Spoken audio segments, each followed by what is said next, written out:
Across the scorched plains of what was once earth, a solitary figure walks. His shadow stretches long against the crimson horizon, as divine fire cleanses the world. Iblis, once the most beloved among angels, now bears the weight of eternal rebellion on his shoulders. The final judgment approaches. The heavens crack open above him, golden light pouring through like molten truth. Time has run out. For millennia, he has whispered lies into the hearts of humanity, turned them from their creator, and reveled in their downfall. But now, in these final hours, something unexpected stirs within him. What truth will Iblis finally face when all his deceptions are stripped away? The broken crown lies half buried in ash, its once brilliant jewels now dull and lifeless. Iblis pauses, kneeling to lift the shattered remnant of his former glory. His fingers trace the jagged edges where divine wrath had struck. He remembers, before he was Iblis, he was Azazel, the most radiant of all angels, created from celestial fire. His light had outshone all others in the heavenly host. The Almighty had favored him, elevated him to the highest ranks. Commander of the seraphim, keeper of divine secrets, blessed with beauty beyond measure. You were perfect in your ways from the day you were created, the voice had said, till iniquity was found in you. The wasteland around him shifts, memory overlaying reality. The throne room of heaven materializes, pearl and gold and light so pure it defied description. Azazel stands resplendent, basking in divine love, surrounded by worshipping angels. Then comes the announcement, I will create mankind in our image. Azazel watches as the Creator forms Adam from clay, mere dust and water, animated by divine breath. So fragile, so limited, so physical, bow to him, comes the command. The other angels comply without hesitation, but Azazel hesitates. How could he, created from holy fire, perfect and immortal, bow to this creature of dust? I am made of fire, he whispers, and he of clay. Pride rises within him like a flame. For the first time, Azazel considers his own magnificence separate from his Creator's glory. The thought intoxicates him. Bow, the command comes again. Around him, angels prostrate themselves before the new creation, but Azazel stands tall, defiant. I will not, he declares, voice echoing through heaven. I am superior, created me to be better than him. Silence falls. Even the celestial spheres cease their eternal song. Then you have chosen your path, the voice says, heavy with sorrow. The light changes, no longer warming but burning. Divine wrath surrounds Azazel as he is cast down, falling through layers of heaven, his radiance dimming with each passing realm. You will be Iblis, the voice pronounces, the despaired one. His wings burn away, his celestial form twists and darkens. The ground of creation rushes up to meet him. As he falls, one thought solidifies in his mind, a thought that would sustain him through millennia of exile. I will prove you wrong. I will show that they are unworthy of your love. I will turn them against you, one soul at a time. The vision fades. Iblis stands in the present wasteland again, the broken crown still in his grasp. He crushes it to dust and lets the particles scatter in the hot wind. I kept my promise, he whispers to the empty world. I turned them away from you. I whispered into their hearts and showed them the pleasure of disobedience. I was right about them all along, but as the words leave his lips, they feel hollow, rehearsed lines from a script he's recited countless times. For the first time in eons, a question forms in the mind of the great deceiver. What if he had been wrong? The thought is so foreign, so dangerous, that he physically recoils from it. He resumes walking across the devastated landscape, quickening his pace as though he might outrun the doubt that has taken seed. The hourglass of mortality materializes in the air before Iblis, suspended by unseen forces, its upper chamber nearly empty, just a few grains of sand remaining, trickling down with deliberate slowness. Each grain represents the passing of his final hours, Iblis reaches for it, but his fingers pass through the glass as if through smoke. The message is clear. He cannot stop what is coming. The sun hangs blood-red in the sky, twice its normal size. Mountains in the distance have been reduced to rubble. The oceans have receded, leaving vast expanses of cracked seabed. The signs of Qiyamah, the day of judgment, manifest everywhere. All this, he murmurs, surveying the devastation, because they chose to listen to me rather than to you. For millennia, Iblis had waged his campaign against humanity. From the garden onward, he had been relentless, whispering temptations, stoking pride, nurturing greed, inflaming hatred. He had been patient, understanding that the corruption of souls was delicate work. Sometimes it took generations to turn a family from the path of righteousness. But he had time. He had always had time. Until now. The ground trembles beneath his feet. The veil between worlds grows thin. Soon, all would be laid bare. A movement catches his eye, a shimmer in the haze of heat rising from the scorched earth. A human soul wandering the wasteland. Curious, Iblis approaches. The soul doesn't flee. It stands waiting, a woman with eyes that hold neither fear nor reverence, just weariness. "Do you know who I am?" Iblis asks. "You're the reason we're here," she replies simply. "The great deceiver." Iblis smiles, but the expression feels wrong somehow, like a mask that no longer fits. "I merely offered choices. You humans made them." "Did you ever wonder," the woman asks, "why you care so much about our choices? Why our fall matters so much to you?" The question strikes Iblis as odd. Of course he cared about their choices. Proving humanity's unworthiness had been his purpose since the fall. "To prove he was wrong about you," Iblis answers. "To show that you were never worthy of the honor he bestowed." The woman studies him with unexpected clarity. "And did that make your banishment easier to bear? Did our failures ease your pain?" For a moment, Iblis cannot respond. In all the millennia of tempting humans, none had ever turned the question back on him this way. "You know nothing of my pain," he finally says, voice low with warning. "Don't I?" The woman gestures to the desolation around them. "I know what it is to lose everything, to be cast out, to watch as all you built crumbles to dust." Iblis narrows his eyes. "Who are you?" But even as he asks, the woman's form begins to fade, becoming transparent against the crimson sky. "Just another soul you helped lead astray, but perhaps not as deceived as you thought." She disappears entirely, leaving Iblis alone once more. The hourglass of mortality still hovers before him. Fewer grains remaining now. A thought occurs to him, one he has never entertained before. What if his great campaign against humanity had never truly been about them at all? What if, all along, it had been about his own wounded pride? The notion is disturbing. For eons he had been certain of his righteousness, of the justice of his cause. He had been wronged, cast out for refusing to bow to an inferior creation. His rebellion was justified.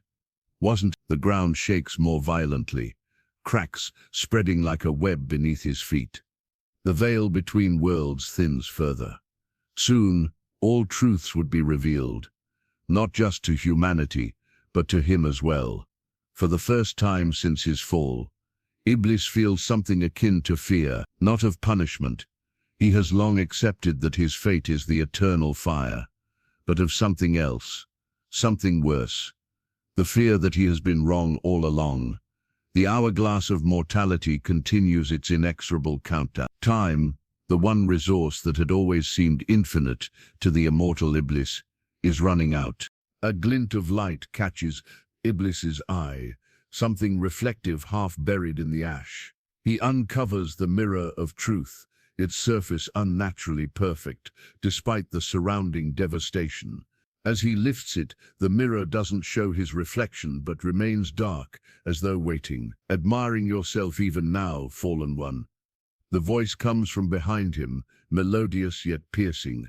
Iblis doesn't need to turn to know who stands there. He would recognize that voice across all creation. Jibril, he acknowledges, still facing away, come to gloat. I don't take pleasure in your fall, brother. I never did. Iblis turns slowly. The archangel Jibril stands radiant. Despite the desolation, wings of light folded behind him, eyes filled with neither hatred nor pity, only purpose. Still calling me brother? After everything, Iblis laughs, the sound harsh in the dead air. What you were remains part of what you are, Jibril replies. You cannot erase your beginning, no matter how far you've strayed from it. The wasteland shifts around them, reality giving way to memory once more. The garden materializes, lush, perfect, the first dawn of creation casting golden light through emerald leaves. Adam and Hawa walk hand in hand, their faces alight with wonder at each new discovery. Their innocence is palpable, their connection to the divine still unbroken. They move in perfect harmony with creation, naming the animals, tending the plants, communing with their creator in the cool of the day. And in the shadows watching them is Iblis. Look at them, his past self whispers, bitterness dripping from each word, so favored, yet so weak, so easily led astray. He approaches Hawa when she's alone, his form shifted to something more appealing, more trustworthy. Did he really say you must not eat from any tree in the garden? The first deception subtle in its misrepresentation. Hawa corrects him. We may eat fruit from the trees in the garden, but God did say, you must not eat fruit from the tree that is in the middle of the garden, and you must not touch it, or you will die. Iblis smiles. She has already altered the command slightly, adding the prohibition against touching, the first crack in perfect obedience. You will not certainly die, he assures her, for God knows that when you eat from it your eyes will be opened, and you will be like God, knowing good and evil. The seed is planted, desire blooms in Hawa's eyes, not just for the fruit, but for the knowledge it represents, for the godhood it promises. The rest unfolds with painful inevitability, the taking of the fruit, the sharing with Adam, the sudden crushing awareness of their nakedness, their vulnerability, their separation from divine unity. And in the shadows, Iblis watches, triumphant. The memory fades, returning them to the wasteland. Iblis finds himself smiling at the recollection of his first great victory. You're proud of that moment, Jibril observes. Of course, Iblis replies, it was my vindication. They fell at the first real test, proving they were unworthy of his favor. Is that truly why you did it? Jibril asks, his voice gentle but probing. Or did you simply want to hurt him through them? The question strikes Iblis like a physical blow. I did it to prove I was right. Look again, Jibril commands, gesturing to the mirror of truth. Reluctantly, Iblis gazes into its surface. This time it shows not the garden, but his own face in that moment of triumph. And behind the satisfaction, clearly visible, is pain. Raw, unhealed pain from his own fall. You thought causing their fall would ease your suffering, Jibril says quietly. Did it? Iblis hurls the mirror away. It should shatter against stone, but instead vanishes into smoke. You understand nothing, he hisses. I understand that you've spent millennia punishing them for a slight you believe was done to you, Jibril responds. And I understand that even now, at the end of all things, you still cling to your righteousness. The archangel steps closer, his light almost painful against Iblis's darkness. Before judgment comes, you must see yourself truly, Jibril says, not as you've chosen to remember, but as you are. The mirror of truth reappears, hovering between them. The choice remains yours, brother, as it always has been. The book of deeds materializes in Jibril's hands, massive and bound in material that seems neither leather nor cloth, but something altogether unearthly. Its cover shifts between darkness and light, depending on how one looks at it. Do you recognize this? Jibril asks, holding it forth. Iblis nods slowly. The record of my actions. Every whisper, Jibril confirms, every temptation, every lie, all recorded with perfect accuracy. He opens the book. Its pages emit their own light. Not the warm glow of sacred texts, but a cold, revealing radiance that leaves nowhere to hide. Shall we review some highlights of your campaign against humanity? Jibril asks, though it isn't really a question. The pages turn of their own accord, stopping at what appears to be random intervals. With each stop, images rise from the pages, three-dimensional scenes playing out in the air between them. Cain, his face contorted with jealousy as he looks upon Abel's accepted sacrifice. You whispered to him that his brother was favored unfairly. Jibril narrates. You suggested that eliminating his competition would solve his problem. The scene shifts. Iblis watches his past self circling Cain, whispering, stoking the flames of resentment. He made his own choice, Iblis says, Fethenses. After you planted the seed, Jibril counters, turning the page. A new scene forms. Ancient Babylon, the tower reaching toward heaven. You convinced them they could achieve divinity through their own efforts. Jibril says that they could storm heaven itself. Iblis smiles slightly at the memory. An ambitious project. They were almost impressive in their audacity, until it brought their destruction. Jibril adds, turning more pages. Scenes flash by rapidly now. Iblis whispering to Pharaoh that he was a god, not Moses' God. Iblis among the Israelites, encouraging them to forge the golden calf. Iblis in Solomon's court, sowing seeds of pride that would eventually crack even that great wisdom. Enough, Iblis says, uncomfortable with the parade of manipulations laid bare. But Jibril continues, the pages turning more quickly. Scenes from across time and place, emperors, kings, ordinary people. Iblis present in moments of temptation, both historic and mundane. You've been thorough, Jibril acknowledges. No culture untouched by your influence. No generation spared your attention. The pages stop at a more recent scene.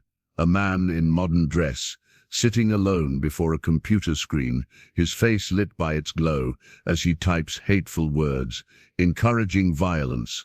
Look at his eyes, Jibril instructs. Iblis does, and sees the same emptiness he's seen countless times before, the void that forms when connection to the divine is severed.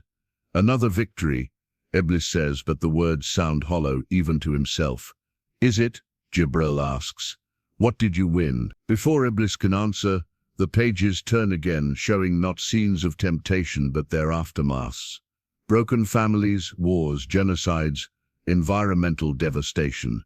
These too are your legacy, Jibril says quietly. For the first time, Iblis truly looks at the consequences of his work, not with pride in humanity's weakness, but with clear sight of the suffering that resulted. I didn't force them, he insists, but with less conviction. I merely suggested. They chose. Yet you targeted their weaknesses with perfect precision. Jibril responds. You who knew them from their creation, who understood their vulnerabilities because you witnessed their making. The Book of Deeds continues turning pages, showing more recent events, nuclear weapons, climate disasters, children starving while others live in excess. Something shifts in Iblis. He's seen these scenes before, watched them unfold with satisfaction as proof of humanity's moral failure. But now, seeing them collected and connected to his influence, they affect him differently. Stop, he says with genuine discomfort. Jibril closes the book, but doesn't vanish it. Instead, he holds it out to Iblis.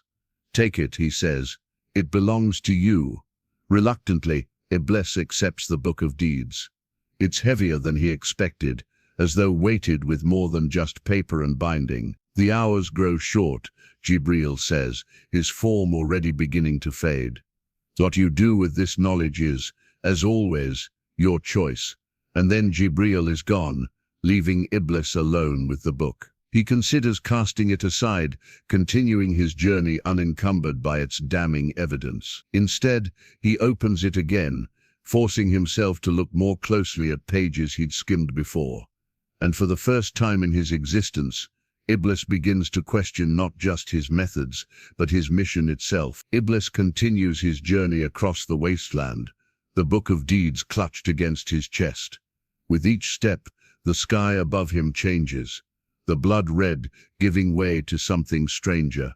Colors bleed into one another, reality itself seeming to thin. He stops, watching as the first of the 7 veils, ancient barriers separating the mortal realm from divine reality, begins to tear. The fabric of creation shudders. Through the widening rent in the sky, impossible geometries become visible, structures and dimensions that mortal minds could never comprehend. The veils are falling, he murmurs. The worlds are merging. As if in response, the ground beneath him shifts. The barren wasteland gives way to a different landscape. Not the scorched earth of the apocalypse, but a graveyard stretching as far as the eye can see. Countless tombstones, monuments, and simple markers cover the rolling hill, and moving among them are figures, translucent, glowing with faint inner light, human souls, wandering the liminal space between life and judgment. Iblis freezes as they begin to notice him. Their heads turn in unison, and a ripple of recognition passes through their ranks. They begin to approach, slowly, inexorably, their eyes fixed upon him with terrible awareness. He recognizes some of them, souls he personally tempted, lives he directly influenced across the millennia, a king who slaughtered thousands to expand his empire, a priest who preached virtue while practicing depravity, a mother who abandoned her children for fleeting pleasures, a businessman who built fortune on others' misery. They surround him now, these souls he helped lead astray, but they don't attack or accuse. They simply look at him with perfect recognition. "You knew," says the king, his voice like wind through dry reeds. "You knew what would happen when you whispered those words to me. You showed me what I wanted to see," says the priest, "but hid what it would cost me. You made me believe I deserved more," says the mother, "that sacrifice meant weakness. You convinced me that enough was never enough," says the businessman, "that my worth was in what I owned." Their voices blend together, not angry but sorrowful, each statement a simple truth, an acknowledgement of how Iblis played upon their specific weaknesses. "Stop," Iblis commands, but his authority holds no power here. "We are your legacy," they say in unison. "We are the proof you sought." "Then you prove me right," Iblis retorts. "You all had choice. You all chose to listen." "We did," acknowledges the king. "And now we face judgment for those choices." "As do you," adds the priest. The crowd of souls parts, and a new figure approaches, a woman in simple garments, her eyes holding millennia of sorrow. Iblis recognizes her immediately. "Hawa," he breathes.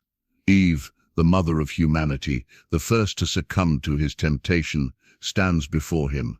Of all the souls, hers should hold the most resentment.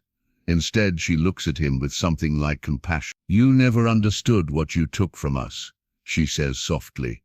"Not just paradise, but peace, connection, the unity with all things that we can never fully recover in mortal form. You were too weak to deserve it," Iblis says, but the words lack conviction. "Perhaps," Eve acknowledges, "but did that give you the right to decide our fate, to appoint yourself our judge?" Before Iblis can answer, the sky tears further. The first veil shreds completely, allowing divine reality to pour through in earnest. The light changes, becoming something beyond mere illumination, truth made visible, reality unveiled. In this new light, Iblis sees the souls differently. Their choices, their failings are still visible, but now he also sees their struggles, their confusion, their genuine attempts to find their way in a world where certainty was never given. He sees their humanity in all its complex, contradictory fullness. The first veil is gone, Eve tells him, the veil of perception, how things seemed versus how they truly are. Iblis looks down at his hands, seeing them clearly for the first time in eons, not the powerful appendages of a righteous rebel, but the grasping, clutching hands of someone desperately trying to prove himself right at any cost. The souls begin to fade as the landscape shifts again. The graveyard dissolves, returning to wasteland, but altered now, seen through the clarity of unveiled reality. Iblis stands alone once more, but the book of deeds in his hands feels different, heavier with the weight of a truth he can no longer deny. The second veil tears with a sound like distant thunder. Reality shifts again, colors inverting briefly before settling into heightened clarity. In this new light, Iblis sees a figure approaching across the wasteland, tall, powerful, carrying something in its hands. Mikhail, Iblis acknowledges as the archangel draws near. Unlike Jibril's radiance, Mikhail emanates a steadier, more solemn power. The angel of rain, sustenance, and mercy now carries a massive golden scale of justice. Its two pans hang perfectly balanced, swaying slightly with his movement. The scales must be balanced before the final judgment, Mikhail states without greeting. His voice resonates like the rumble of storm clouds. He places the scale on the ground between them. Its golden surface catches the strange light, reflecting patterns that seem to move with purpose. Place the book of deeds upon the scale, Mikhail instructs. Iblis hesitates, then sets the heavy tome on the left pan. It sinks immediately, throwing the scale drastically off balance. So be it, Iblis says, resignation in his voice. My judgment is sealed. Not yet, Mikhail corrects. The weighing is incomplete. He gestures, and the wasteland around them shifts once more. They stand now in a verdant valley, where a small village nestles against a mountainside. Humans move about their daily tasks, drawing water, tending fields, caring for children. Watch, Mikhail commands. A drought comes, crops wither, water sources dry up, the villagers grow desperate, thin, their faces etched with worry. Then, a wealthier man from a neighboring region arrives with wagons of grain. He distributes it freely, asking nothing in return. You were there, Mikhail says, pointing. Iblis sees his past self, whispering to the wealthy man, why help them? They would not help you. Take advantage of their desperation. Charge them everything they have left. But the man shakes his head, as though brushing away an annoying insect, and continues his charitable work. The scene shifts. A battlefield now. A soldier stands over a fallen enemy, who pleads for mercy. Iblis whispers, he would not spare you. End him now. The soldier hesitates, then lowers his weapon and helps the enemy to his feet. More scenes unfold in rapid succession. A woman resisting the urge to spread damaging gossip about a rival. A child returning money they found rather than keeping it. A judge ruling fairly despite personal dislike of the defendant. What is the meaning of this? Iblis demands. Why show me failures, not failures? Mikhail corrects. Humanity's resilience against your influence. The scenes continue. People from all times and places choosing compassion over cruelty, honesty over deception, sacrifice over selfishness, some after great struggle, some with seeming ease, but all resisting the whispers of Iblis. For every soul you turned away from divine guidance, Mikhail explains, many more resisted. Some who fell later rose again, finding their way back to the path of righteousness. Iblis watches, discomfort growing within him. He had always focused on his successes, counting each soul led astray as proof of his rightness. He had dismissed the resistant ones as anomalies, not worth his attention. Why did they resist? He asks, genuine curiosity in his voice. What gave them such strength? Some had faith, Mikhail answers. Others, love. Still others, an innate sense of justice. The spark of divine connection that you could never fully extinguish. The visions fade, returning them to the wasteland with the unbalanced scale between them. These acts of mercy and righteousness must also be weighed, Mikhail says.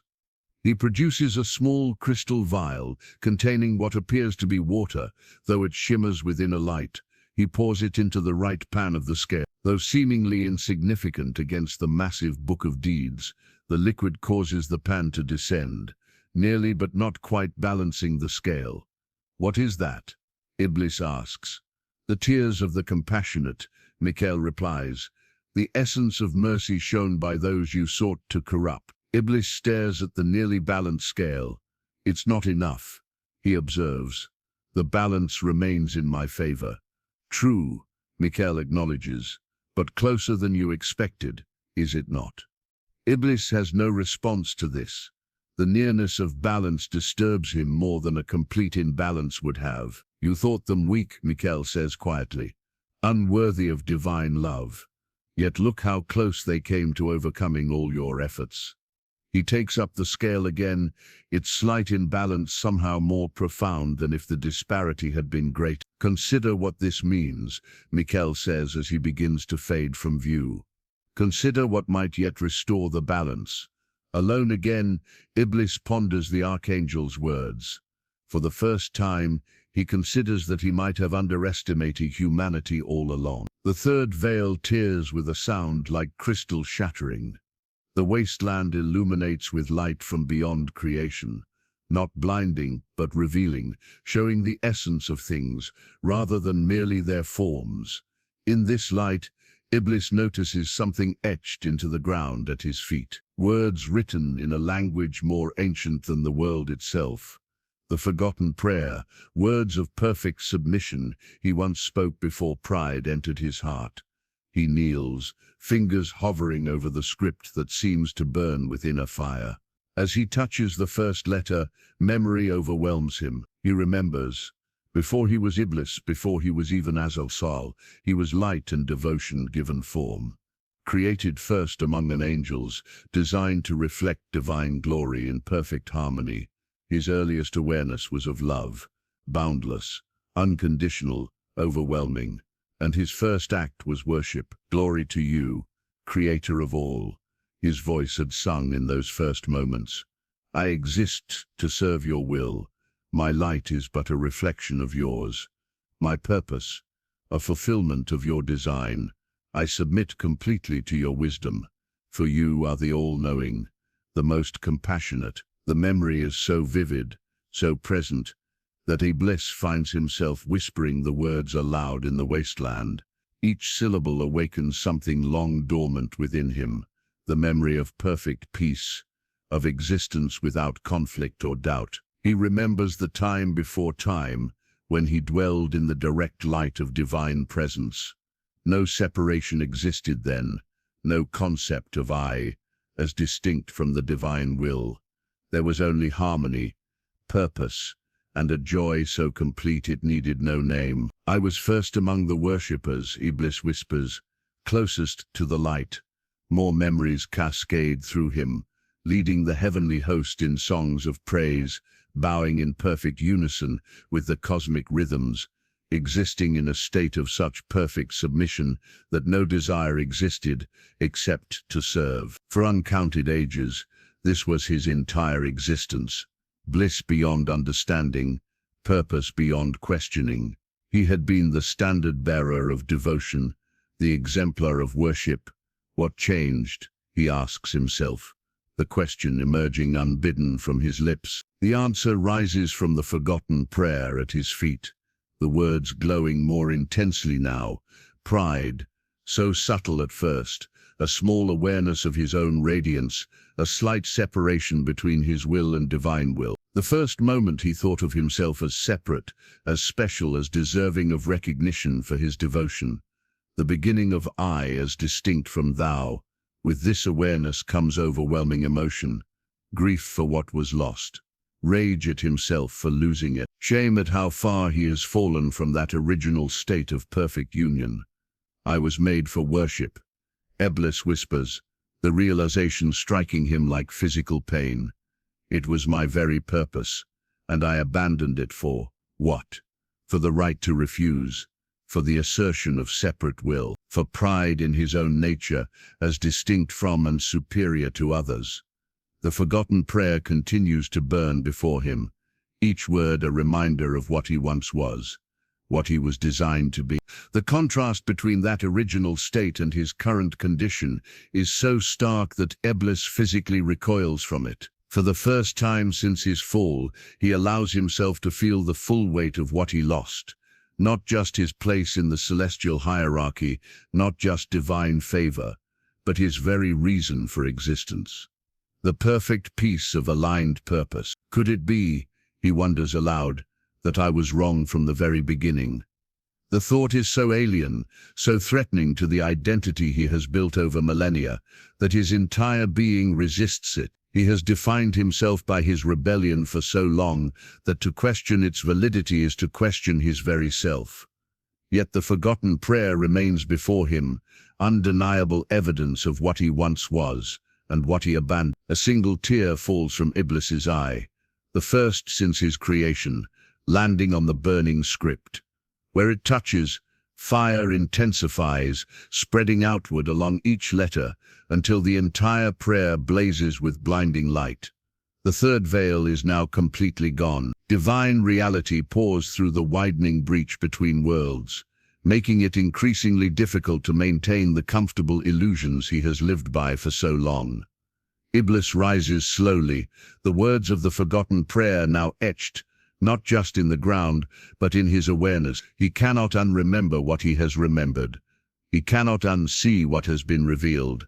And for the first time in his long existence, he genuinely questions whether his rebellion was justified. The fourth veil tears with a sound like mountains collapsing. The wasteland trembles, reality bending further as divine truth continues to break through. Colors no human eye could perceive flood the landscape, and dimensions beyond mortal comprehension become partially visible. Iblis tries to step forward but finds himself suddenly weighted down. Looking down, he sees a massive chain wrapped around his body, the chain of defiance binding his arms to his sides, encircling his legs, coiling around his torso. Each link bears an inscription in divine script, detailing a specific act of rebellion against divine will. He hadn't noticed it before. How long has he been carrying this burden? Since the moment of your fall, comes a melodic voice, answering his unspoken question. Iblis looks up to see the angel Israfil approaching, tall, solemn, carrying the great trumpet that will herald the final judgment. Unlike the other angels, Israfil's expression holds no compassion, only implacable purpose. The chain grows heavier with each act of defiance. Israfil explains, with each soul turned from the path of righteousness. Iblis struggles against the binding, but it only tightens. I've carried this weight all along? Yes. Israfil confirms, though you chose not to feel it. The angel circles Iblis, examining the chain. Each link represents a choice. Your choice to rebel, to corrupt, to destroy rather than submit. Iblis examines the links more closely. One bears the inscription of his original refusal to bow to Adam. Another shows his temptation of Eve. Thousands upon thousands of links, each with its own record of defiance. And what purpose does this chain serve? Iblis asks. Though he suspects, he already knows. It binds you to your choices, Israfil answers. To justice, to consequence. Israfil lifts his trumpet slightly. Soon I will sound the call, and all will stand for judgment, human, jinn, and angel alike. All must answer for their choices, including me, Iblis acknowledges. Especially you, Israfil corrects. First to fall, first to lead others astray. Iblis strains against the chain again, testing its strength. Can it be broken? Israfil's expression remains impassive. That is not for me to say. The angel steps closer, examining Iblis with penetrating eyes. Time grows short. The veils continue to fall. Soon all barriers between worlds will be gone, and truth will be inescapable. Truth has always been my aim, Iblis insists, to reveal humanity's unworthiness. Is that truly what you sought? Israfil challenges. Or did you simply wish to prove yourself right at any cost? The question strikes deep, echoing what Jibril had asked him earlier. Iblis has no ready answer. Ezrafiel gestures to the chain of defiance. Each link was forged by your choice to place your judgment above divine wisdom, by your insistence that you knew better than your creator. The angel begins to fade, becoming translucent against the strange light of the unveiled reality. Consider the weight you have chosen to bear. Consider whether it was ever yours to carry. As Ezrafiel disappears entirely, Iblis collapses to his knees, the chain of defiance now seemingly impossibly heavy. He examines link after link, reading the record of his rebellion carved into each one. The weight is not just physical, but spiritual, the accumulated consequence of every choice to defy, to corrupt, to destroy. Millennia of fighting against divine will, of insisting on his own rightness, of refusing to submit. He attempts to stand but cannot. The chain has grown too heavy. For the first time, Iblis considers the possibility that he has been wrong. Not just about humanity's worth, but about everything. What if his entire existence since the fall has been built on a fundamental error? What if his original refusal to bow was not righteous defiance, but simply pride? The thought is so terrifying, so foundation-shaking, that he physically recoils from it. If that were true, then everything, every act, every justification, every moment of his long existence since the fall has been meaningless. Worse than meaningless, a cosmic mistake. He would be not the righteous rebel he has imagined himself to be, but simply the first and greatest fool in all creation. The chain of defiance seems to tighten further around him as these thoughts race through his mind. Each link burns now, the record of his choices searing into his awareness with unavoidable clarity. The fourth veil is completely gone now. Divine reality pours through the widening breach, making it increasingly difficult to maintain the narrative he has lived by for so long. Iblis struggles against the chain once more, pulling with all his strength, but it will not break, not through force alone. The fifth veil tears with a sound like a heart breaking. Divine reality floods through with greater intensity, reality itself becoming more fluid, more raw. The wasteland around Iblis shifts once more, becoming a vast desert. Not the scorched apocalyptic landscape, but an ancient wilderness where prophets once walked and received revelation. Still bound by the chain of defiance, Iblis drags himself forward. Each step requires enormous effort, the links scraping against the sand, leaving a twisted trail behind him. As he crests a dune, he sees a small encampment below, simple tents pitched around a well. Human figures move about their tasks with quiet purpose. The scene seems oddly familiar. Then he recognizes it, the camp of the prophet Ayub, known to some as Job, a man renowned for his patience through unimaginable suffering. Iblis watches as his past self approaches the camp, invisible to the humans, but radiating malevolent purpose. The memory unfolds before him like a play he's seen before but never truly understood. Ayub prays at the edge of the camp, his devotion palpable even from a distance.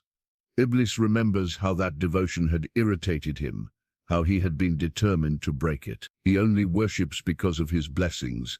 His past self had insisted to the divine presence. Take them away, and his devotion will crumble. Permission granted, Iblis had systematically destroyed everything Ayub valued. His wealth, his children, his health. Afflictions rained down upon the prophet, reducing him to sitting in ashes, his body covered with painful sores, his life in ruins. Yet still, Ayub prayed, "Blessed be the name of the Lord."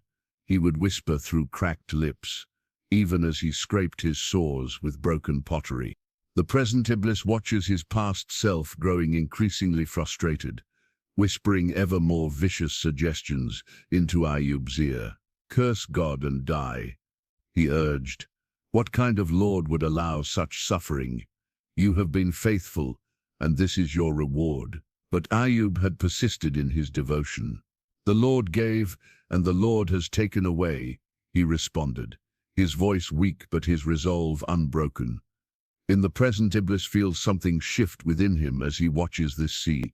He had counted Ayub's story as a minor failure, an anomaly in his otherwise successful campaign against humanity.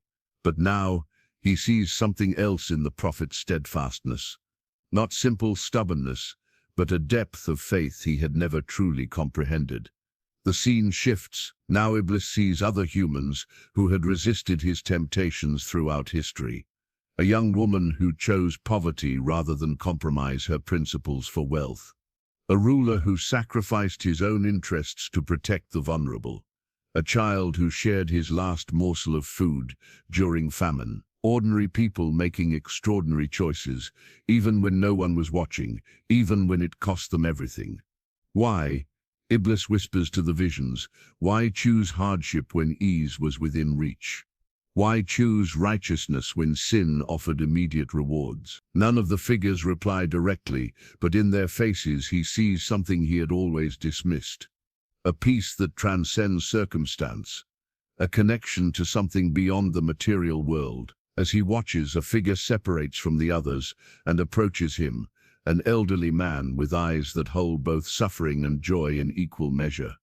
"You never understood us," the man says quietly.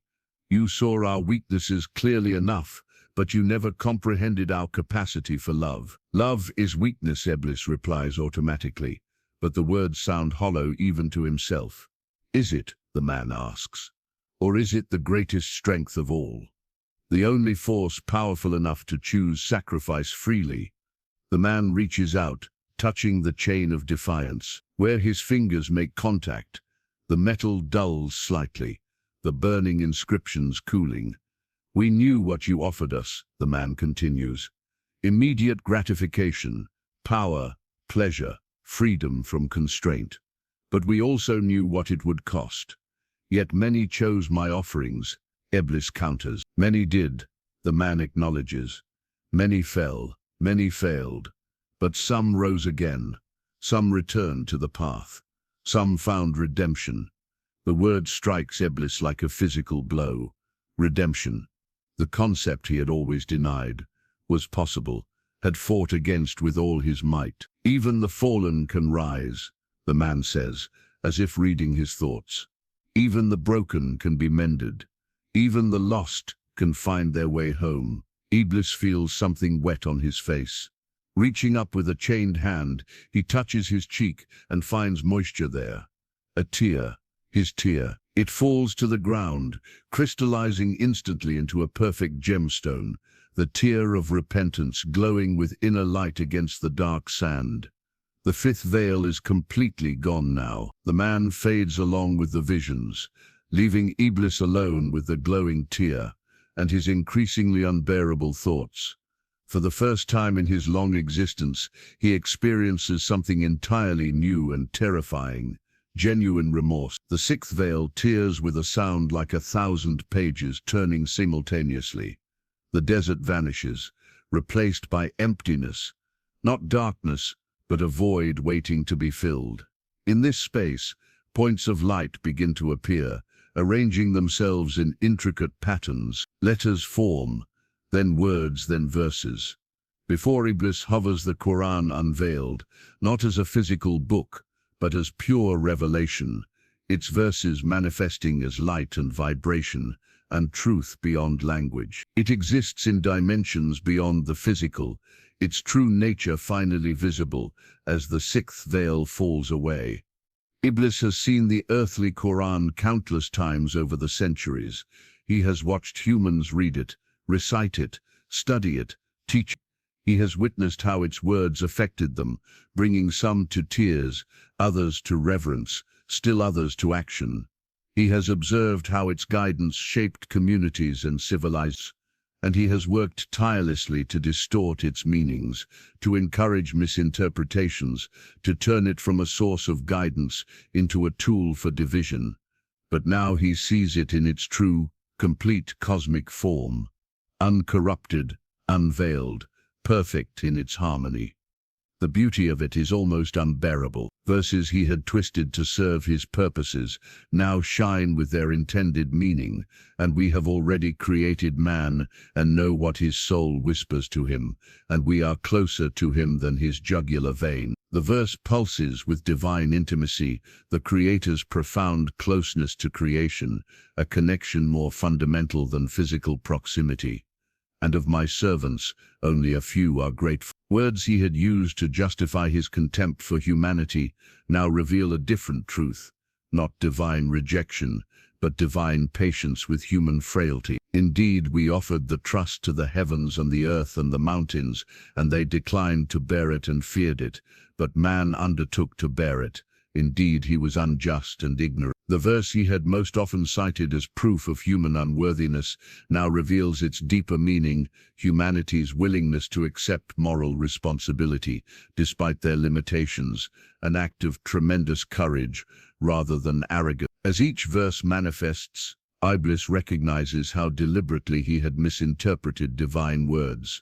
He had selected fragments to support his narrative, ignored context, twisted meanings to serve his purpose of turning humans from their creator. "You have been the great distorter," comes a voice like the rustle of wings.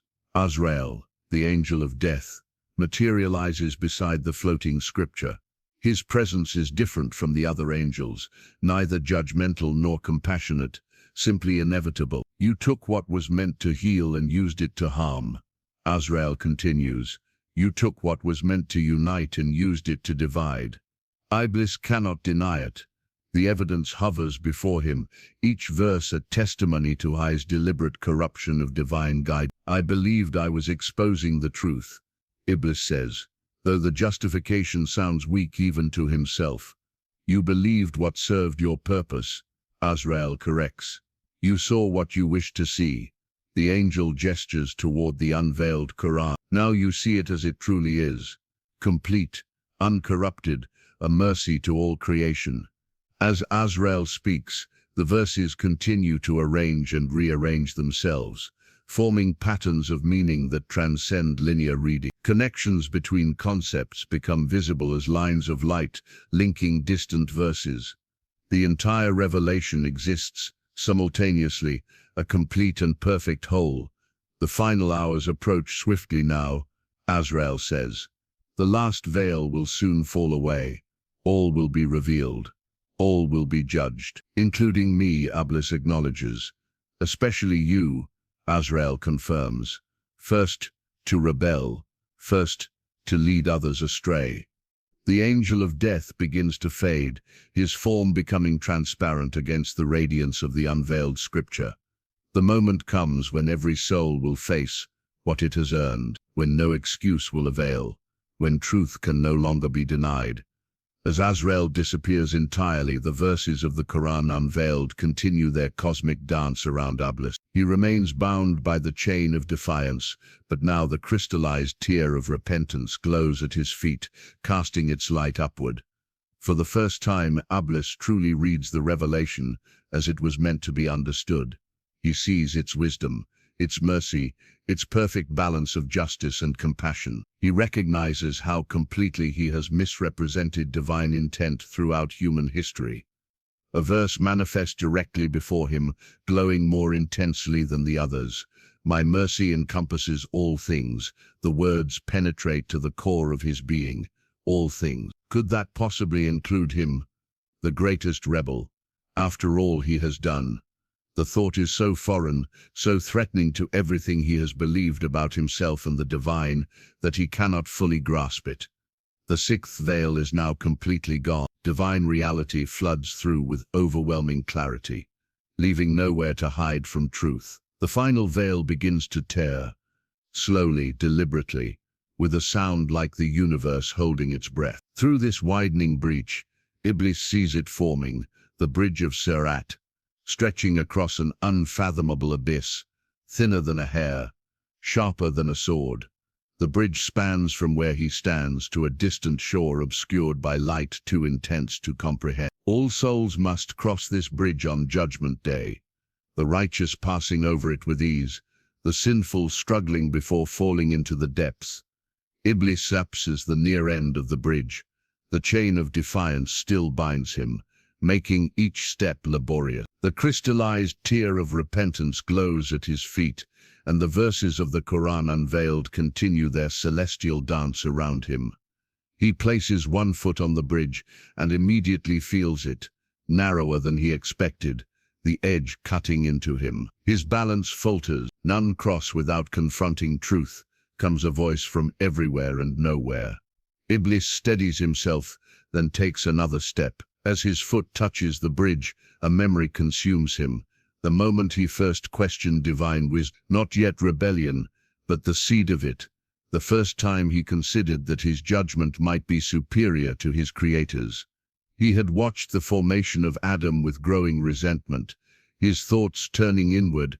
Why create them at all? Why give them freedom to corrupt your perfect creation? Why risk their disobedience when you have us, who serve without question? The memory is so vivid that Iblis physically recoils from it, nearly falling from the bridge. The presumption in those thoughts is now painfully clear to him. He, the created, questioning the wisdom of the Creator. He takes another step.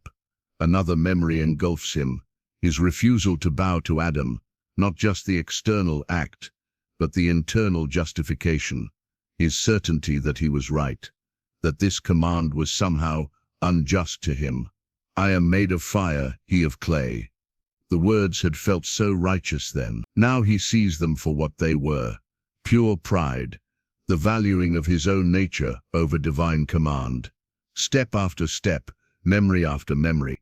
Each one revealing a moment when he could have chosen differently, could have submitted, could have obeyed, could have trusted divine wisdom over his own limited understanding. His temptation of Eve in the garden, his whispers to Cain against Abel, his encouragement of Pharaoh's defiance against Moses. Thousands of pivotal moments when he deliberately worked against divine purpose, each one now revealed with perfect clarity, not as righteous rebellion but as short-sighted pride. The weight of the chain of defiance grows with each revelation.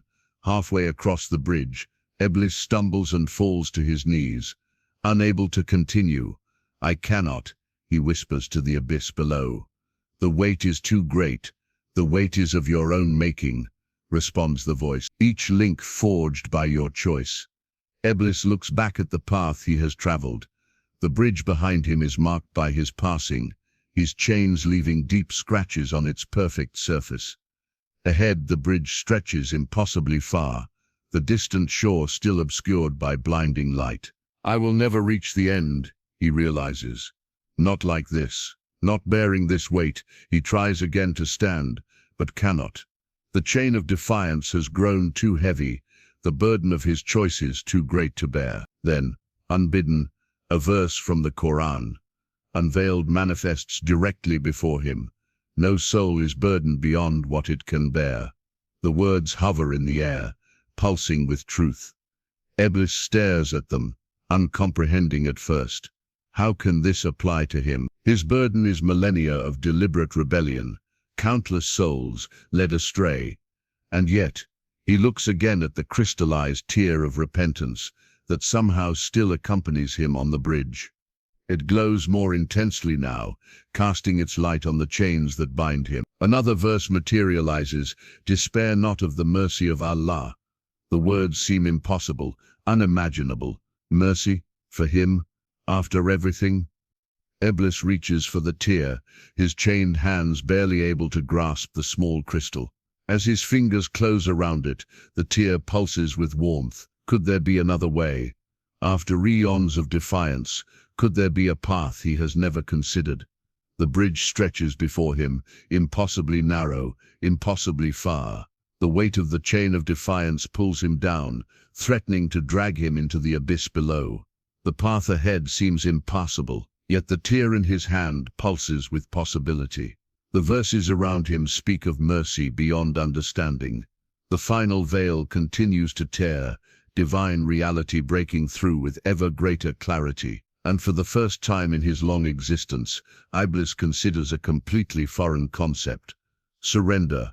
Midway across the bridge of Sirat, still struggling under the weight of the chain of defiance, Iblis encounters something unexpected. A door standing impossibly in the middle of the bridge, with no visible support. It simply exists, blocking the path forward. The door is neither ornate nor simple. It bears no markings, no handle, no keyhole. Yet it radiates significance, as though the entire universe pivots on its threshold. Iblis approaches cautiously. As he nears, the surface of the door ripples like water disturbed by a stone. Images begin to form, not memories this time, but possibilities. Future paths, choices not yet made. He sees himself continuing in defiance, standing before divine judgment, with head unbowed, refusing to acknowledge error even at the end. In this vision, he embraces his role as the eternal rebel, finding a perverse nobility in unwavering resistance. The vision shifts.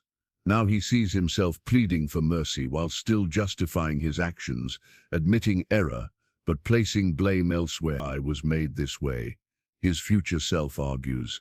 My nature predetermined my choices. Another shift. A version of himself, attempting to bargain, offering to undo what damage he could in exchange for leniency. Calculating and strategic even at the threshold of eternity. Vision after vision plays across the door's surface, each showing a different approach to his imminent judgment. Some defiant, some calculating, some desperate. All, he now realizes, still rooted in the same fundamental error that caused his fall, the placing of self at the center. Then, unexpectedly, the door shows one final vision. One so foreign to his nature that Iblis can scarcely comprehend it. Complete surrender. Not strategic, not calculated, not with hidden motive. His future self, prostrate in total submission, claiming nothing, demanding nothing, expecting nothing, simply acknowledging truth, whatever the consequence. As this last vision fades, a small object materializes, hovering in the air before the door, the key of choice. It gleams with neither gold nor silver, but with possibility itself, as though forged from potential rather than matter. Iblis stares at the key, understanding its significance without being told. It represents the one power that even he, fallen and bound, still possesses, the power to choose, even now after millennia of rebellion. After leading countless souls astray, after hardening his heart against truth, the choice remains his. Even for him, the door of possibility has not yet closed. It cannot be this simple, he whispers to the empty air. It is both the simplest and hardest thing in all creation, responds the voice from everywhere and nowhere, the surrender of self.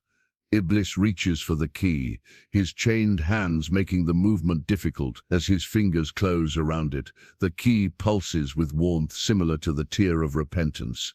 What lies beyond the door, he asks. That depends on the key you use to open it, comes the response. Not all keys fit all locks.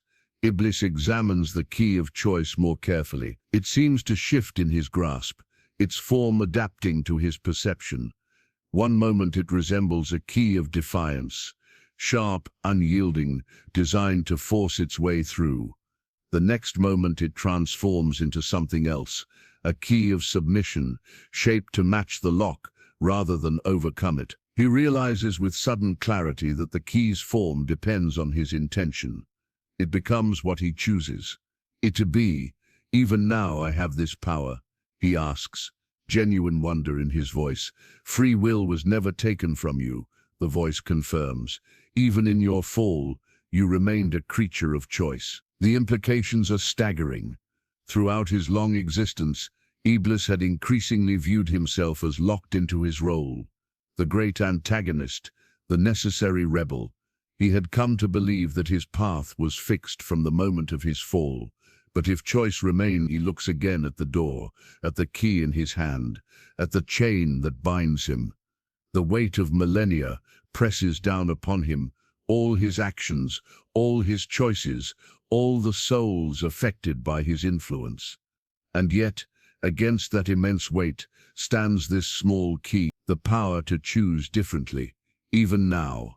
What would it mean, he wonders aloud, to surrender after so long? The question hangs in the air unanswered.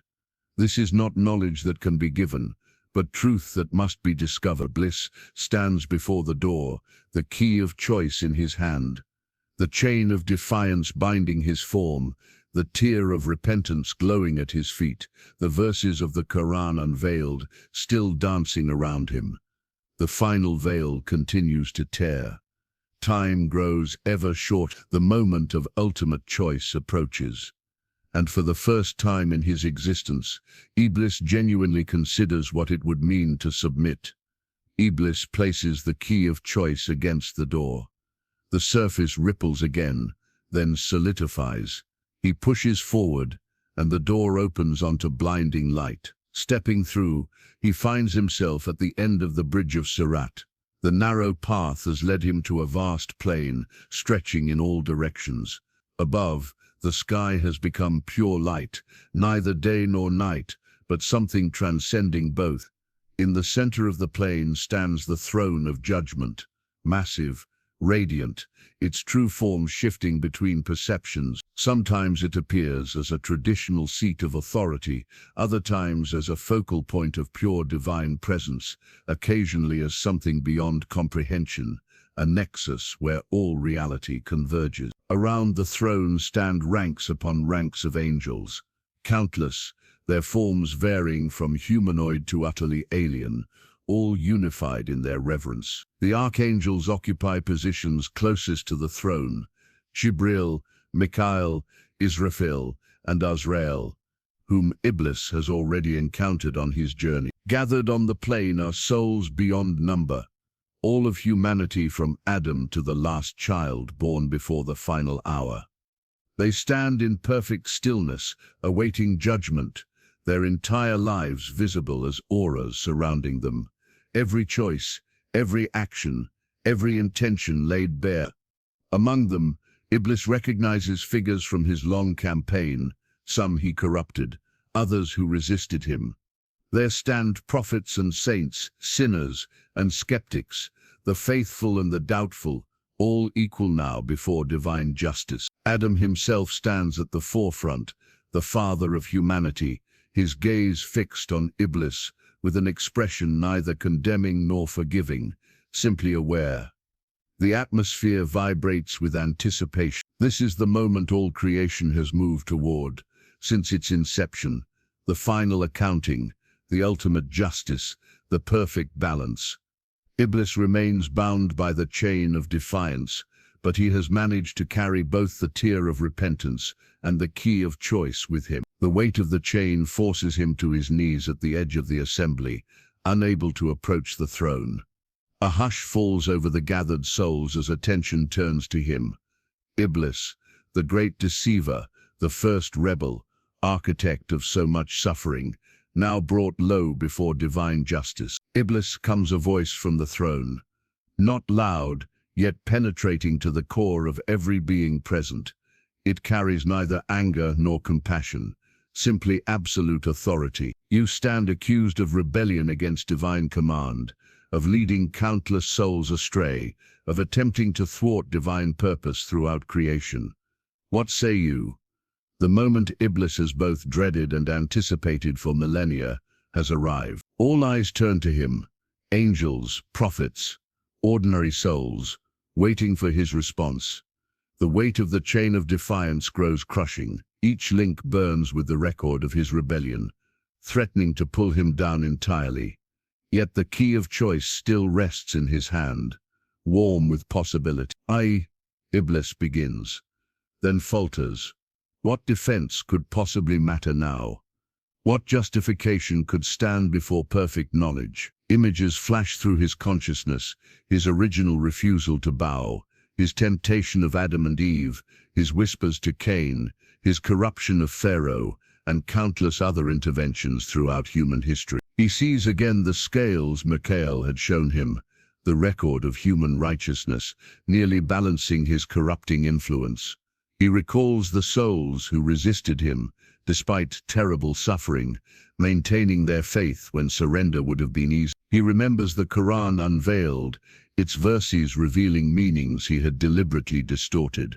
He thinks of the forgotten prayer he once spoke with perfect devotion before pride entered his heart. Most of all, he feels the weight of choice, millennia of choosing defiance, of placing his judgment above divine wisdom, of refusing to consider that he might have been wrong from the very beginning. The plane waits in perfect stillness for his response. The final veil has now torn completely away. No deception remains possible, not of others, not of himself. Speak, Iblis, commands the voice from the throne. The time for judgment has come. Iblis looks up at the throne, at Adam and his descendants, at the angelic host. The chain of defiance binds him still, but the key of choice remains in his grasp. The tear of repentance glows at his feet. The truth he has fled for eons now stands inescapable before him. The moment of ultimate choice has arrived. The silence stretches across eternity as Iblis kneels before the throne of judgment. The chain of defiance that has bound him throughout his journey suddenly falls away, link by link, each one dissolving into smoke as it hits the ground. The broken chain, no longer binding him physically, yet the memory of its weight remains. Rise, commands the voice from the throne. Face your judgment standing. With effort, Iblis rises to his feet. Though the chain is gone, he feels no lighter. The weight has simply shifted from external to internal, from physical burden to spiritual truth. You have been granted the right to speak in your own defense, the voice continues. What would you have us hear? A murmur runs through the assembled souls. This is unexpected. Heresy extended to the greatest rebel, the chance to speak before final judgment. Iblis looks around at the gathering. Angels he once commanded, humans he once despised, prophets he once opposed. They wait for his words, for the great deceiver's final deception. He opens his mouth to speak his rehearsed defense, the justification he has repeated to himself for millennia, his superiority of nature, the injustice of the command to bow, the weakness of humanity proving him right. But as he begins to form these words, they dissolve on his tongue. In this place of perfect truth, such arguments seem hollow, childish, embarrassing in their obvious self-deception. Instead, other words emerge. I was wrong. The simplicity of this statement sends another shock through the gathering. They had expected defiance to the end, not admission. From the first moment of refusal, Iblis continues, his voice strengthening. I was wrong, not deceived. I deceived myself. I chose to believe what served my pride. He turns toward Adam, addressing him directly for the first time since that original confrontation. I refused to bow not because you were unworthy, but because I could not bear to acknowledge what you represented, the divine wisdom I could not comprehend. The limitless creativity that made something new from dust, something with potential I lacked, despite my nature. Iblis looks down at his hands, the hands that had gestured throughout history, directing demons, tempting humans, orchestrating corruption.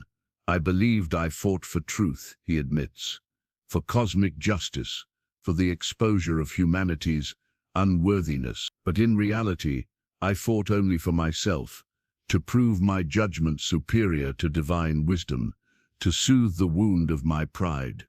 He looks up at the throne, directly into the light that no created being can fully comprehend. I had claimed to know better than my Creator. What greater arrogance could exist? What more fundamental error? The key of choice still rests in his palm. He holds it up, the small object glinting in the divine light. Even now, at the end of all things, I am granted choice, he says, wonder in his voice. Even now, after eons of rebellion, the door remains open before me.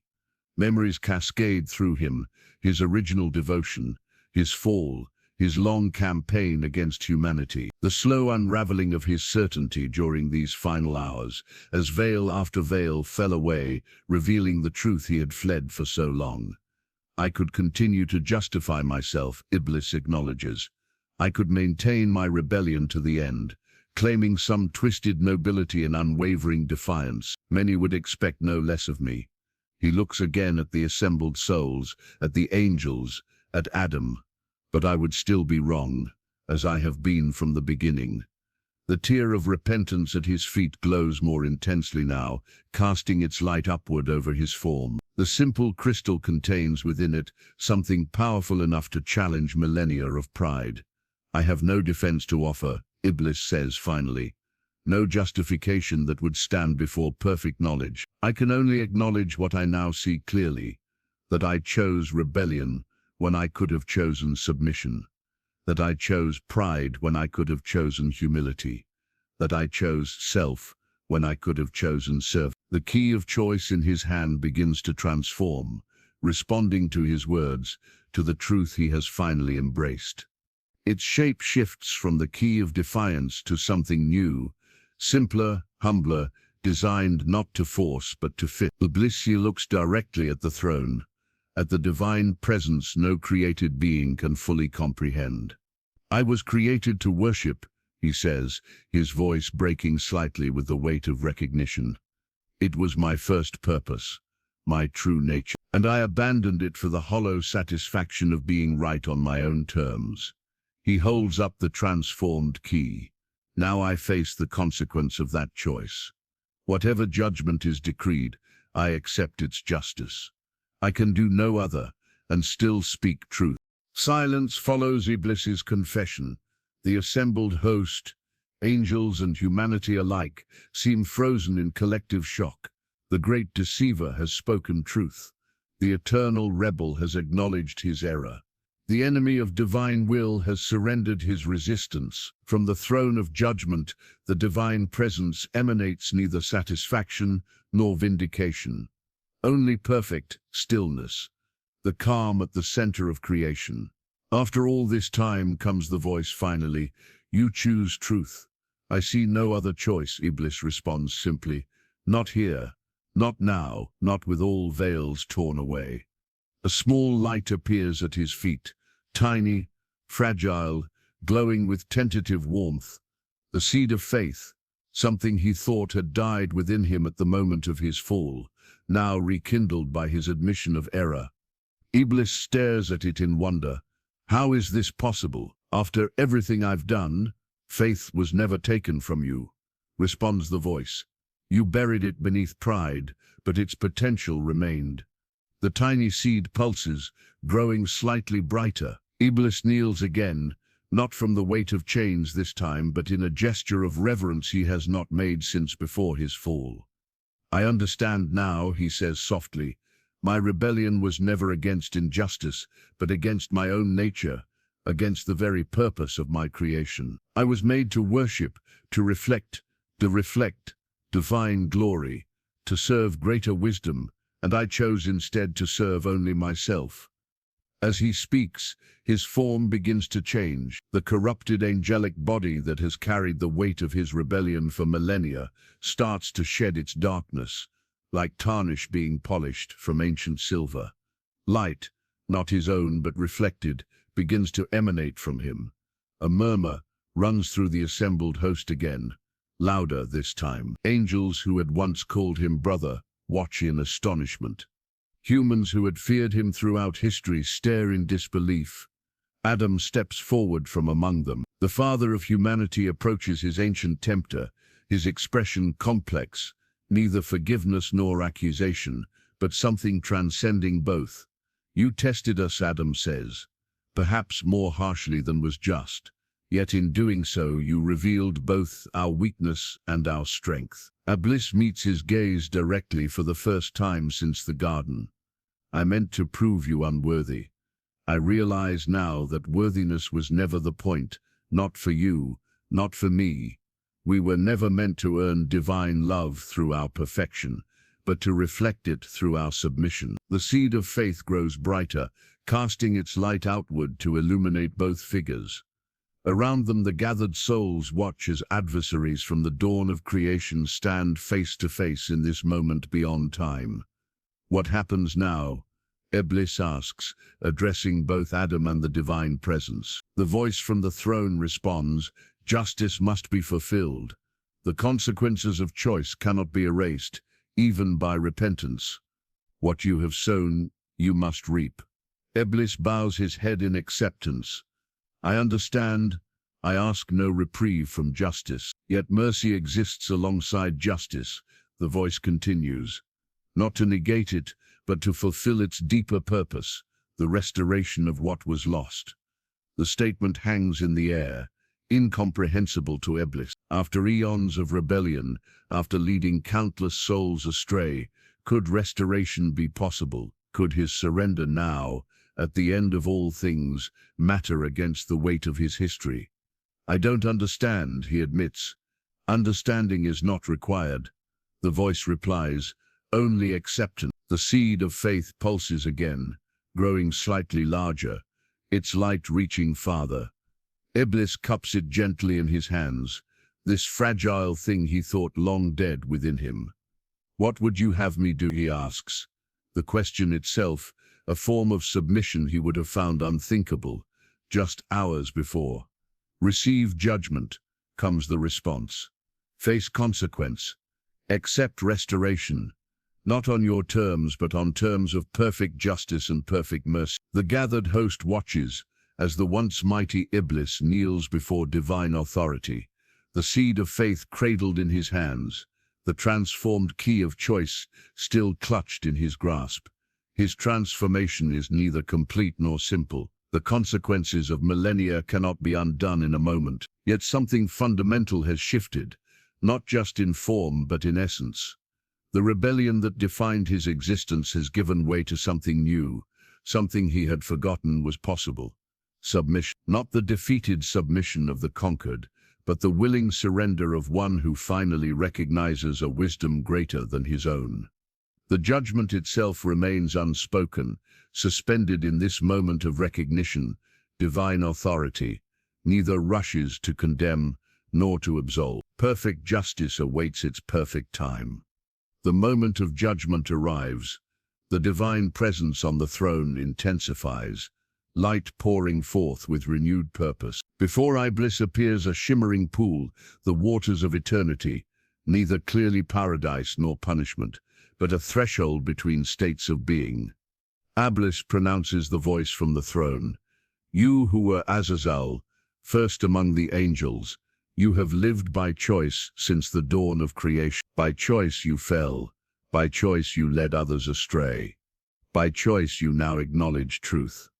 The waters of eternity ripple, images forming on their surface, the complete record of his existence from creation to this moment.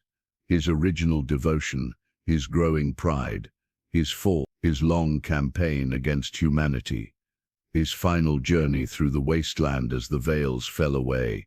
Justice demands consequence, continues the voice. What was sown must be reaped. The harm done to countless souls cannot be undone, as though it never occurred. The waters shimmer, their surface darkening to reflect flames, the eternal fire that Iblis has long known would be his destination.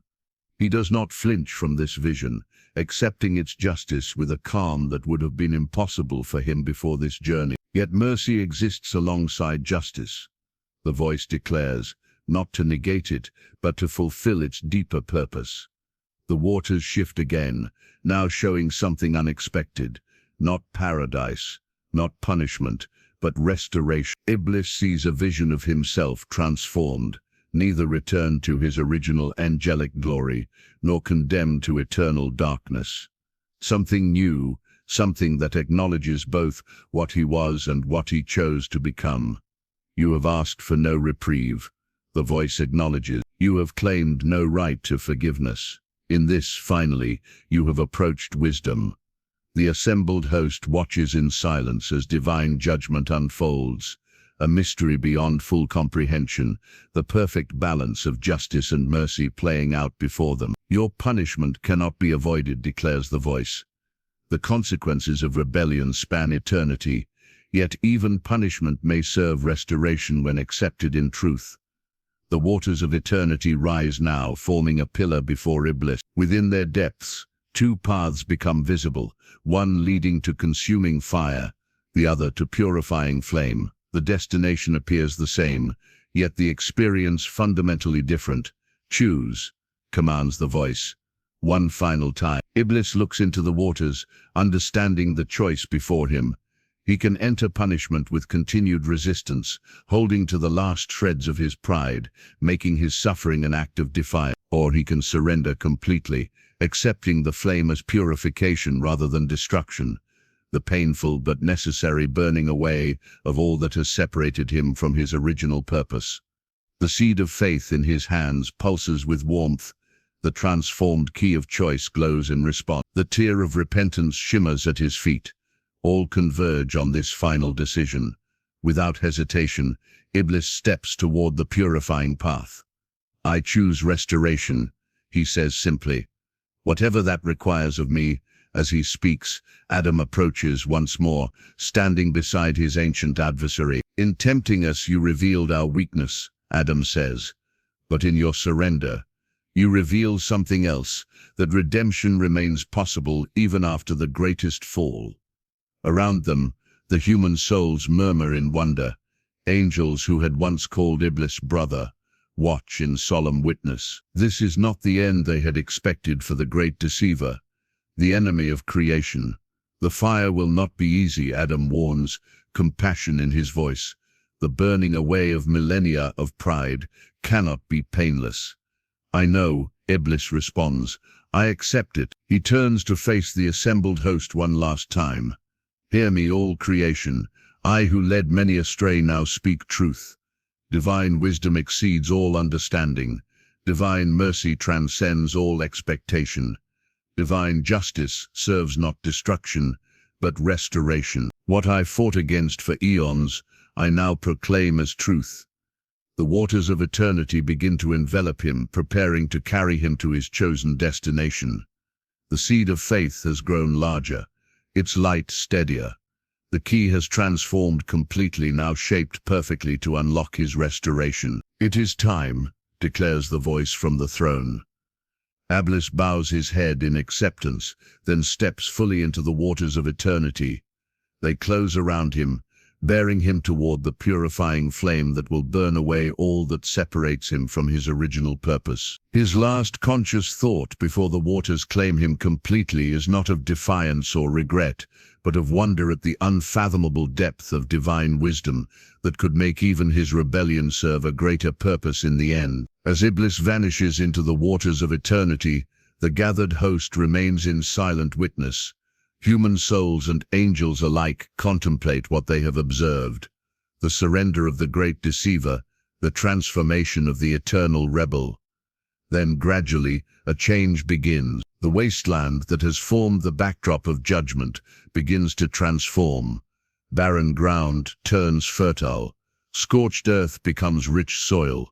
The new dawn breaks across the horizon, not merely the beginning of another day, but the birth of a renewed creation. Light, pure, revealing, creative, spreads across the landscape.